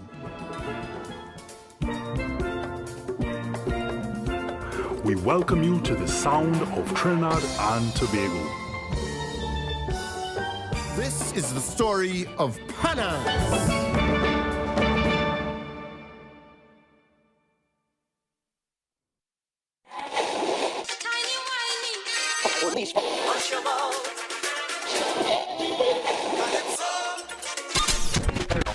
Since 1972, one sound has been living in the heart of Trinidad and Tobago, the longest running radio station in the nation. We're your holiday soundtrack, whether it's on your day off, long drives, or house lines. We are always sweet. This is music with meaning, music with memories. Music that feels like home. And it's not just the songs, it's the voices you trust, personalities you've grown with. Laughter that sounds familiar. This isn't just radio, it's tradition. It's memories. It's part of who we are. Sweet 100.1 FM, the rhythm of our identity, part of your family. Always 100, guide you on your way. Sweet 100, sweet 100.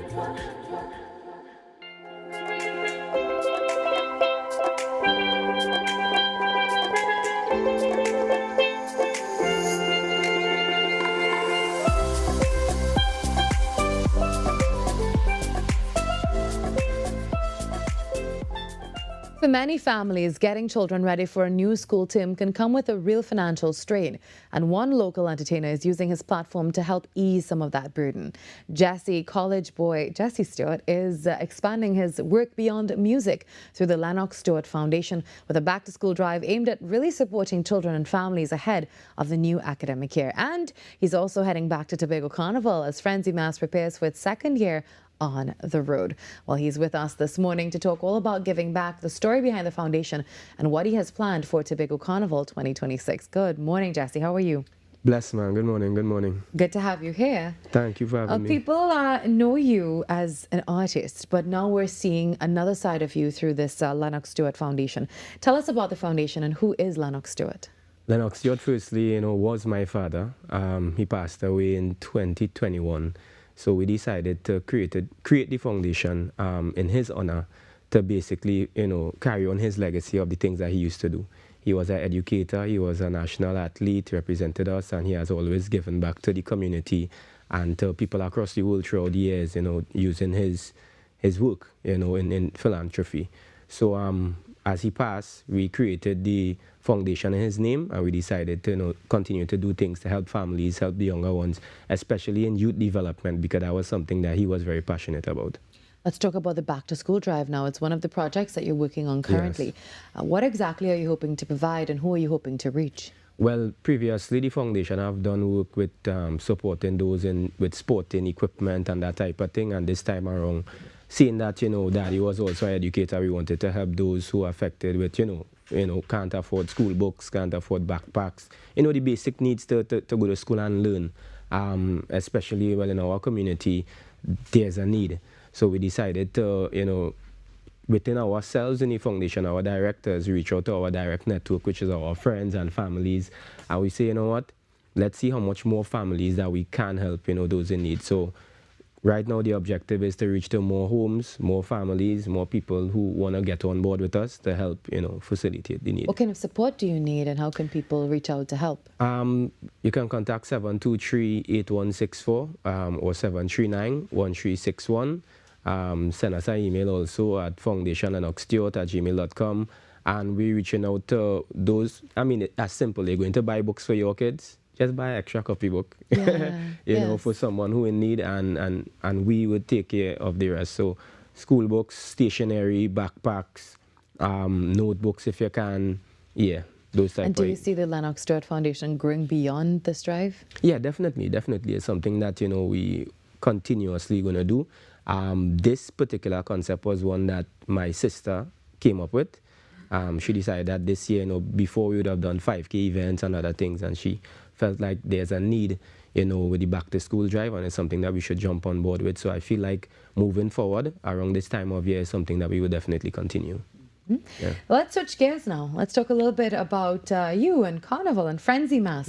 Returning for its second year at Tobago Carnival. What did you learn from your first year and that you're bringing into 2026 now? Frenzy Mass, the first year, it was just an opportunity for us to experience, Carnival being a section leader. It was something new for me. And we were able to create a design and create and bring people together. I think Frenzy Mass is a group of friends, myself, friends who I would have partied with for over 15 years, And we came together to create an experience for friends to come together to party with my friends. So that is basically, what Frenzy represents. So last year was fun. Last year we were on the road with Iconic Mass. We back on the road again with Iconic Mass. And our section, what differentiates us is creating a little premium experience. We know that Mass is an all-inclusive experience, but we try to pamper our masqueraders a little more and solve certain issues that they may have in coming to Tobago to experience the carnival. Sounds very interesting. So tell us about this year. What can masqueraders expect from Frenzy Mass? Right. So as it is right now, we provide support with flights. We know flights is sometimes a challenge. So we work on that for you. You're trying to come to Tobago Carnival, reach out to us at Frenzy Mass. We try to put things in place to accommodate you with flights, also accommodation there. We have our rest stop is top notch. We definitely pamper you. We have the massage stuff there. We have touch up with makeup and all these things that females appreciate. Our design in our costume this year is phenomenal. For those who haven't seen it yet, check out our social media, Frenzy Mass, and yeah. Now, Jesse, Tobago Carnival has also been developing its own identity and attracting people from even outside the island. So from your experience as an entertainer, what makes Tobago's Carnival different? I believe from traveling, all the different carnivals around the world, I feel like the route is very special. I feel like you're partying on the road, and next to the road there's a beach. I haven't seen that anywhere else. I never thought of that. You partying on the road, and next to the road is a beach. If you feel to go in the water and come back out on the road, it's up to you. But it's a very unique experience. And it's a growing carnival, and I feel blessed to know that, we share that here at Trinidad and Tobago. Yeah? We're not too far away from Tobago Carnival. Yes, so you still have a lot of time. For our viewers who may not be familiar, when exactly is Tobago Carnival? It's November 1st, but activity starts from the last 2 weeks of October leading into November 1st, which is the day on the road. Yeah. So Jesse, you're balancing music, mass, and now this incredible foundation. These are all separate ventures for you, or do you see them all being part of the bigger College Boy Jesse brand, and how are you juggling all of this? It's definitely who I am. I try to do things within my passion. I have, I ventured into culture full time since 2019 to now. I dedicate entirely to things that I'm passionate about. So the foundation, you can always giving back. I think that is something that from home, coming from my household, is always, we strive on whatever you have and whatever extra you have, give it to somebody else in need. So the foundation is something that is close to my heart, very passionate about, together with culture. Music, of course, is love. And then now mass is something new to me. And it's a really nice experience working with close friends with something that we're all passionate about. So, yeah. Well, Jesse, before we go, for anyone maybe wanting to support your back-to-school drive, or even if they want to get in touch with you for Frenzy Mass for Tobago Carnival, how can they do that? Feel free to reach out to me on social media, on my platform or the platform of the different things, at College Boy Jesse, on all social media platforms, Frenzy Mass, follow us, join us. We have payment plans happening right now for those of you. Put down a little bit until November, and you'll be on the road with us. So check out the social media. Also, feel free to contact us with the foundation at 723-8164, or contact me in my DMs on social media, or even 739-1361, and we will take care of everything else. Yeah. And it's always really interesting to see what happens when someone uses a platform that they've built in entertainment to actually create opportunities and to give back in other ways. Thank you, Jesse, very, very, very much. The time now, 7:35, a short break, and then the show continues when we come back.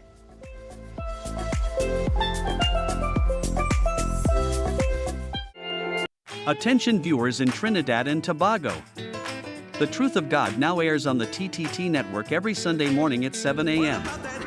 You won't want to miss the dynamic preaching and teaching of Pastor Jennings as he speaks from God's Holy Bible. Believe what God says. The Truth of God, every Sunday morning at 7 a.m. on Trinidad and Tobago television. You can also watch The Truth of God 24/7 at the TOG.TV. Every client deserves expertise, integrity, and guidance they can trust.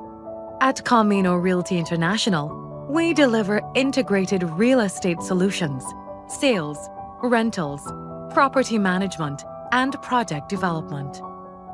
Driven by excellence, transparency, and innovation, we protect value, create opportunity, and build lasting success. Because real estate isn't just about buildings. For more information on our services, log on to CaminoRealty.com or follow us on social media at Camino Realty TT. Camino Realty International, elevating lives one property at a time. Coming up on Caribbean Passport, it's pulsating energy, deep cultural traditions. It's none other than Barbados crop over. Being at one with nature is no problem in Antigua and Barbuda, so let's swim with the stingrays. Fashion that's all-inclusive.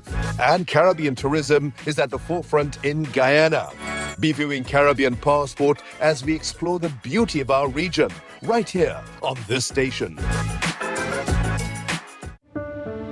Resilient, brave, worthy. 12 majestic women, 12 majestic journeys.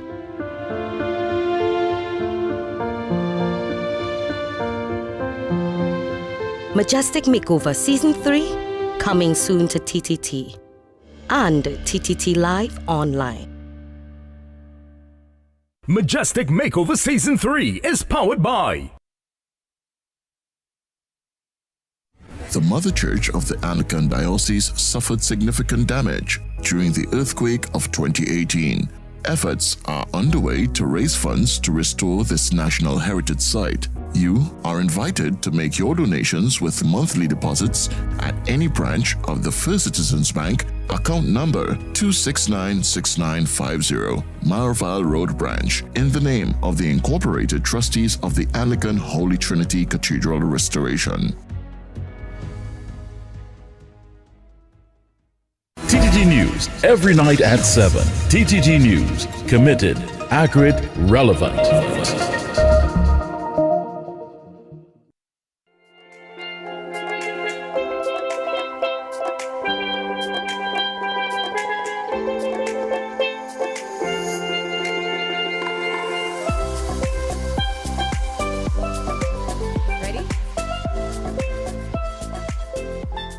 Now, how far would you go to achieve success? And what happens when the pursuit of it begins to cost you the things that matter most? That's at the heart of The Price of Glory.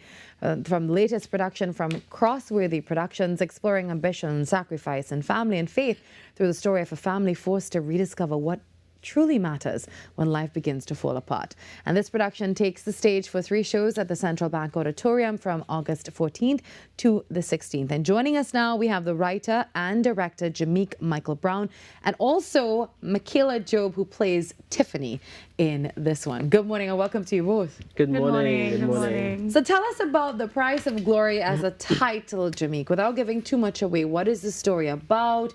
What exactly is this price that you're talking about to the audience? Yes, so The Price of Glory is a play that really explores the costs that we sometimes pay for the choices that we make in life, especially when we want to achieve particular things. We sometimes place things at the pinnacle of our lives that really shouldn't be there, and we often have to pay a price that we don't expect. At the center of this production, we have the themes of ambition and sacrifice as well. What inspired you to explore that tension between wanting more for yourself and potentially losing something important along the way? So I think ambition is good. It's good to be ambitious, but even beyond ambition, it's I think optimal to pursue what God has in store for you. And sometimes we forsake what God is calling us to pursue the thing that means the most to us. And I think when we do that, we end up in challenging circumstances. So the play tends to explore what happens when you place something else at the top of your pursuits besides the thing that God has asked you to pursue. Michaela, before I come to you, I want to ask about faith now, because that's also a very important part of this story. How do you incorporate the theme of faith? Yeah, so faith is actually central to the entire play. The family the family in the play is presented as a family who from the external seems to be quite perfect and well put together. But I wanted to sort of cut through the illusion that we have perfect people, you know, and really underneath all of that, under all of the cracks, it's really only faith that holds the family together when they go through their trials. Now, Michaela, tell us about Tiffany. Who is this character? Tiffany really is an eccentric character. She's very entertaining. She's one of those who, when she enters a room, everyone wants to look at her. So she's not trying to pull attention from anyone, but when she walks into a space, whether it be through her clothing, the way she speaks, the way she moves through a space, she commands attention. She commands everyone around her, and she's very, very entertaining in so many ways. So she's quite a lot of fun to play. Is there anything particular about Tiffany that resonates with you as a person? I would say her honesty. She's definitely always going to be honest. Brutally honest? Brutally honest. Even though sometimes you may say, oh gosh, Tiffany, like, just give the person a little ease up. Definitely not. So her honesty is definitely something to come by. And do you have a lot to prepare? Does it take a lot to prepare for this role?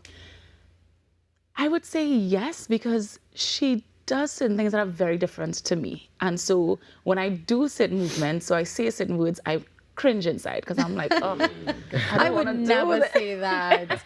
But do you find yourself now adopting more of Tiffany's qualities? In some way. Maybe subconsciously. In some way. In some way. A lot of ways. In some way. Yeah. I mean, the brutal honesty is not a bad thing sometimes. Correct. No, I mean, it can get you out of some really tough situations. It can, but I've learned that brutal honesty is not the only type of honesty. Mm-hmm. So you don't always have to be brutally honest. So I think that's where she and I kind of combat. Yeah. Now, Jamaica, correct me if I'm wrong, but this is Crossworthy's third theatrical production. That's correct, yes. How do you think it has evolved over, productions? Well, so I think storytelling on the whole is a very powerful means to impart messages to people and to evoke transformative experiences. I think in my first production, I had very little experience as a director, so I just wrote a good story without thinking about what the directing process would have been like. So now when I write, I tend to write with scenes in mind, I tend to write with movements in mind, I tend to write sometimes with actors in mind who I would like to play the characters. So I think I've definitely matured as a writer and director, and it has made the process a lot easier. Stressful situations that I would have been unable to manage in my first production, I could now manage a lot easier. So the process has deepened, but it has also been, I think, a lot more enriching along the way. So when audiences leave this auditorium from this, what do you hope that they will take away from this? For both of us? Or yes, me? for both of you. Okay, I would say I would want them to take away a few things. One of the key things I want them to take away is that every single person is made in the image and likeness of God, and truth and light exists within every single one of us, despite how we may look on the external. So we have the tendency to judge people when they look a certain way, or sound a certain way, or speak a certain way. But that same person might be able to inspire you if you're willing to see. Yeah, I knew. The takeaway that I hope persons will go with is that everything comes with a price. Everything comes with a cost, and you need to know what you choose to give up, what you're choosing to give up. So many times people say, but I had no choice. I had to do it. I had no choice. But there is one. There's just a more difficult one or an easier one. And so, coming out with, I am choosing God, or I am choosing this, or I'm choosing that, and understanding what you're willing to sacrifice for what you want in the end. Yeah, I really love that. Really making me think this morning, Michaela. All right, so let's talk the quick details about the shows and how can people be a part of this and experience the price of glory. Sure. So the show is this coming weekend, Friday 14th to Sunday the 16th. We have 3 shows, Friday at 7 p.m., Saturday and Sunday at 6 p.m. at Central Bank Auditorium. Tickets are available at the box office on all 3 days, but you can also get tickets from ourselves as cast members. I could give a contact number here. It's 313-7854, 681-8275, or 366-9645. Any of those 3 numbers, you can contact us. And the Sunday show is almost sold out. We still have tickets for Saturday and Friday. So feel free, come on down. I think it will be a very, very powerful experience for all those present. As usual, the information is on the screen for you now. The Price of Glory, go check it out. Let us know what you think as well. While we get ready to take our final break, and when we come back, the show wraps up.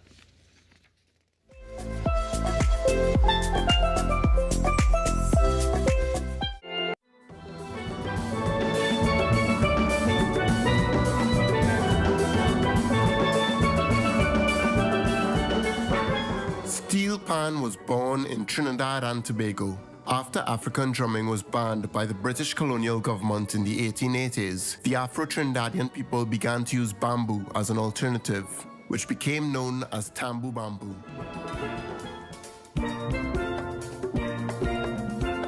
We welcome you to the sound of Trinidad and Tobago. This is the story of Panas.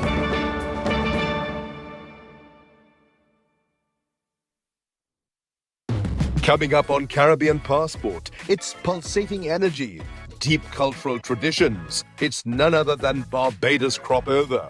Being at one with nature's no problem in Antigua and Barbuda, so let's swim with the stingrays. Fashion that's all-inclusive. And Caribbean tourism is at the forefront in Guyana. Be viewing Caribbean Passport as we explore the beauty of our region, right here on this station. If it matters to you, it matters to us. We report the news, real stories in real time. TTT News, nightly at 7. TTT News, committed, accurate, relevant.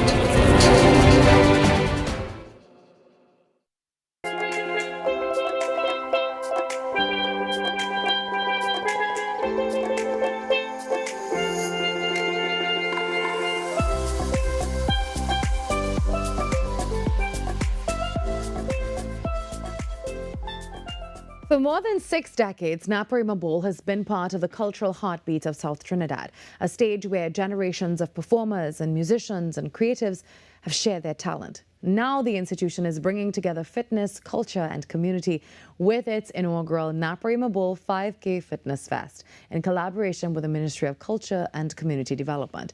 Taking place on August 29th, the event is not only about getting active, but it's also raising funds to support a venue with a really rich cultural history and ensuring that it continues serving generations. And joining us this morning to tell us a little bit more is Sydney Darius. Good morning, Sydney. How are you? I'm fine. Good morning. How are you? I'm doing good. Now, Naparima Bowl has was opened in 1962. That's a very long time ago. It is a long time. And it has become known as the cultural soul of the South. So for people who may not know about its full history, maybe our younger viewers this morning, tell us about this venue and how, important and such a great part of San Fernando it's been. Well, it started with a kind of cry from the people of San Fernando that they wanted a space of their own to perform. South has a lot of cultural history, a lot of performance history, and the cries were answered in 1962 with the creation of Naparima Bowl. It developed for a while. A lot of people came, performed. It's a kind of unique space that combines both an indoor and outdoor theater at the same time. It burned down twice, once in 1973, somewhere around there. It went down twice and they rebuilt it. And now it is one of the, I would be a favorite and say is the best performing arts space in the country, but obviously it's one of the major performing arts spaces in southern Trinidad. It's always busy, there's always stuff going on, and is important as a cultural space as well for people to gather and enjoy the community. Yes. Yeah. So we're talking about the first Naparima Bowl 5K Fitness Fest. Yes. Lots of 5Ks these days. Where did the idea come from and what are you hoping to create with this event? Well, the idea came from, our board wanted to celebrate our 64th anniversary because, again, we are in the same time as the country. Our anniversary is the 27th of August. The board wanted to have a kind of signature event for the anniversary that we're having, and they decided to do a 5K. Fitness is very important to us as performers. As a performer myself, I kind of underestimate how important it is to keep your body in shape, and I think it's a good idea for not just performers, but for the community of San Fernando and South in general to come together and enjoy the enjoy the festivities. So what's different about this 5K, and how are you, incorporating the elements of creativity and community and culture and all of that into this one? Yeah, it's kind of integrating. For sure, there'll be live performances. So yeah, it's definitely involving the creative aspect there. There'll be sponsorship booths, there'll be activations, there'll be prizes, of course, for the winners of the 5K. So we're really hoping to reach the community. It's also kind of to give awareness for people that are not aware of where Naprimo Bowl is, who we are, that we, are a significant institution in San Fernando and for the Southern cultural landscape in general. So it's to raise awareness of who we are and, of course, to integrate the community into being more active. Definitely a great part of the fabric of Trinidad and Tobago, sure. I would say, especially the Southland. Yeah. So it's also a fundraiser for Naprimo Bowl. There's also a fundraiser. What specifically are the funds going to be used for? We are looking to expand and develop the space. As much as, it is an active space and there's always stuff going on, there's always room for improvement. The funds will be going towards the development of the physical space, dressing rooms, the auditorium, all of the things that could need a little revamp. That's where the funds will be going towards, as well as, developing the space in general. So you've spoken a lot about your love and passion for this space for obvious reasons, and you're a part of the creative arts as well. When you think about the decades of music and calypso and pan and theatre and all of the beautiful performances that have really taken place there, what stands out to you most about Naprimo Bowl, and why do you love it so much? I really do love the bowl because it seems to be a warm, inviting space. As a performer, you reach in the bowl and you instantly feel at home. Yeah, it's a kind of comforting space. The uniqueness of it is a kind of intimate. It's an intimate space. It's only about 500 seats. Okay, but it's still, the space is very warm and welcoming. The ambience of everything, the multi-use of it as well, because there are multiple spaces that you perform in, inside, outside, the courtyard as well, the grounds. People use all areas of the space, and I think that's a very unique and welcoming space. Looking ahead now, how do you hope that Naprimo Bowl will continue to grow so that younger generations, I mean, you are young as well, and you want other young people to really love it the way you love it. You've really convinced us this morning to fall in love again with Naprimo Bowl. How do you hope that the younger generations will see this space just like you do? I hope that the younger generation continues to perform. I hope that Naprimo Bowl continues to reach out to its community, not just the performers, but South, San Fernando, and Trinidad as a whole. I hope that, the people come out to support Naprimo Bowl, come out to performances that people may be having, engage yourself in the culture of this space and engage yourself in the culture of Trinidad and Tobago.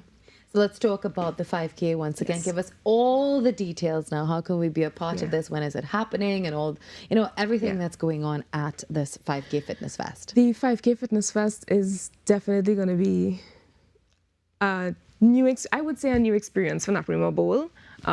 It's obviously on the Saturday, the 29th of August. It starts at before 6 a.m. I know Trinis have a kind of time delay, but we start promptly at 6 when we run off. So we hope to invite people before for around 5:30 to warm up, to, get into the spirit of things. Afterwards, we don't really want people to leave one time as soon as they run. They'll have performances. They'll have places that you could check your health, check your wellness, massage spots and everything, and prize giveaways, of course. So it'll be Saturday 29th. You could reach us at Naprimo Bowl on social media, both Facebook and Instagram. We will have the name Naprimo Bowl. The registration link is there, so you can register online using Race Roster. So you could just visit us on social media. You'll see the link in our bio, and you could reach us there. So Sydney, thank you very, very much. Napa Rainbow Bowl has really given generations of Trinidad and Tobago and our talent a place to perform and create and connect. And just seeing how much you love that space this morning has really inspired us, as I said, to fall in love with it again. And we are so happy that you were able to join us. Remember the inaugural Napa Rainbow Bowl 5K Fitness Fest. It takes place on August 29th at Napa Rainbow Bowl Paradise Pasture, San Fernando. And again, thank you very much, Sydney. Well, just about 4 minutes, about 3 to 4 minutes before the top of the hour. Thank you for joining us today. Thank you to all our guests for being a part of the show. Today on the show, we really discussed so many important things, and you can head across to TTT Live online to check it out. Also on today's episode of TTPS Today, we discussed personal safety and, if you're a small business owner, little tips that you can probably take in order to protect yourself and, of course, those around you. So that's something you want to go check out again. We also discussed the police post. So really go ahead and head across to TTT Live online or at TNT Today Show. If you want to be a part of the show, all you have to do is send us an email at tttoday@ttt.co.tt. Well, we'll see you tomorrow, 6 to 8, where we do this all over again. But we do have a weather update before we go, I believe. And, of course, we'll see you tomorrow, where we do this, as I said, all over again. Have a beautiful day, everyone. Bye-bye.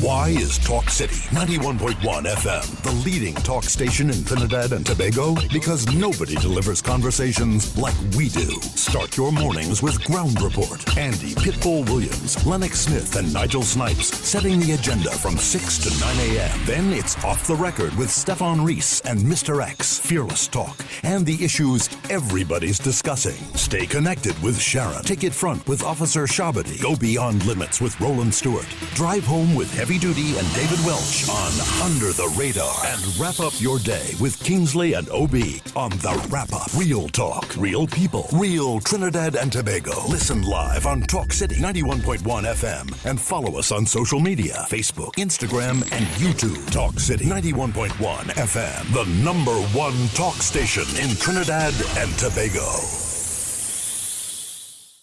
Ever wondered what happens before the lights come on? Before the crowd pours in? Before the magic hits the stage? This is your all-access pass.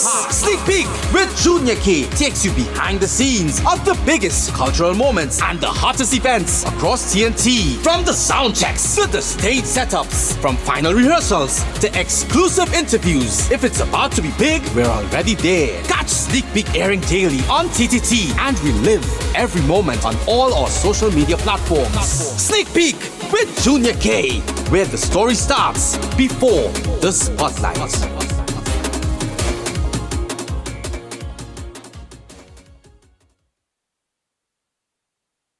Your news, anytime, anywhere. TTT News brings you the facts that matter most, on air and online. TTT News, nightly at 7. TTT News, committed, accurate, relevant.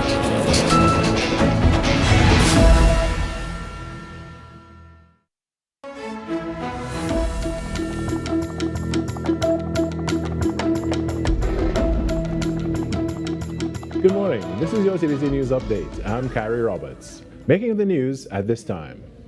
Triumph for Trinidad and Tobago as the Calypso girls captured the CSC Games Netball Championship, defeating rivals Jamaica 56-49. The historic victory sparked celebrations among the team, with players expressing their joy and pride at bringing home the title. It was electric. Surreal. I haven't played for 10 years.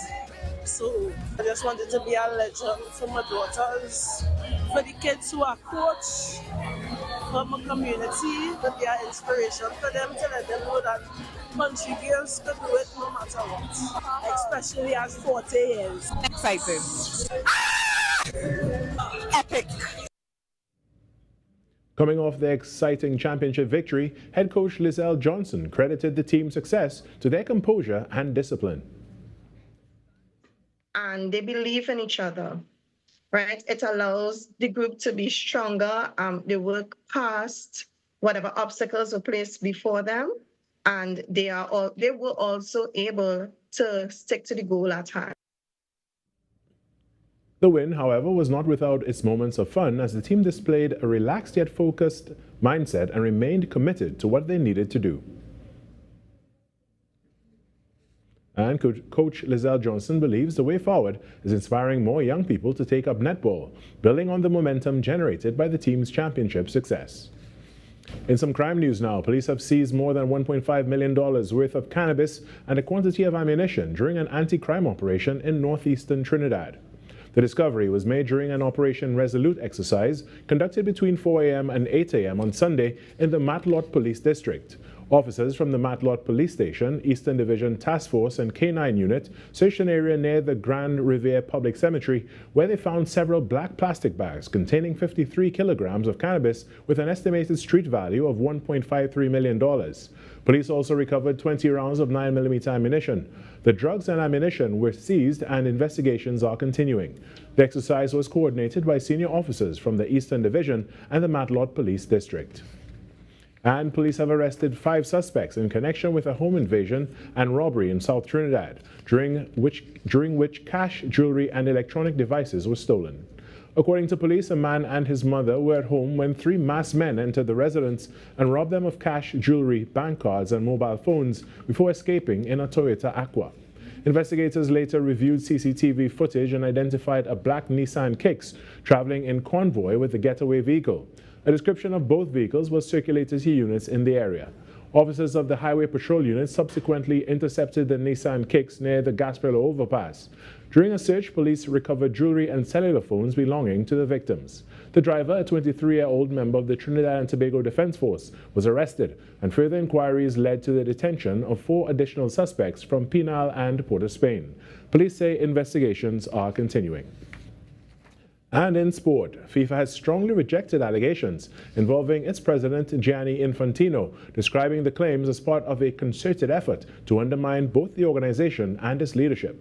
The governing body was responding to reports alleging that Infantino had an affair with a UEFA staff member who was later compensated by the organization. According to a report by a British newspaper, the Daily Telegraph, UEFA provided a severance payment to a junior staff member following the alleged relationship with current FIFA president Gianni Infantino, while he served as the body's general secretary. FIFA says Infantino strongly denies the claims, calling them categorically untrue and demonstrably false.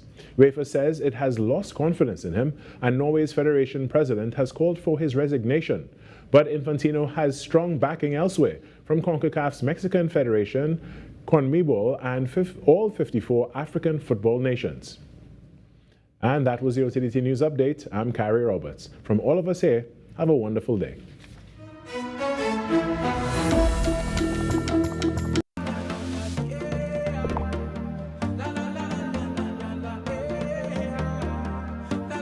This is TTT. Live for local.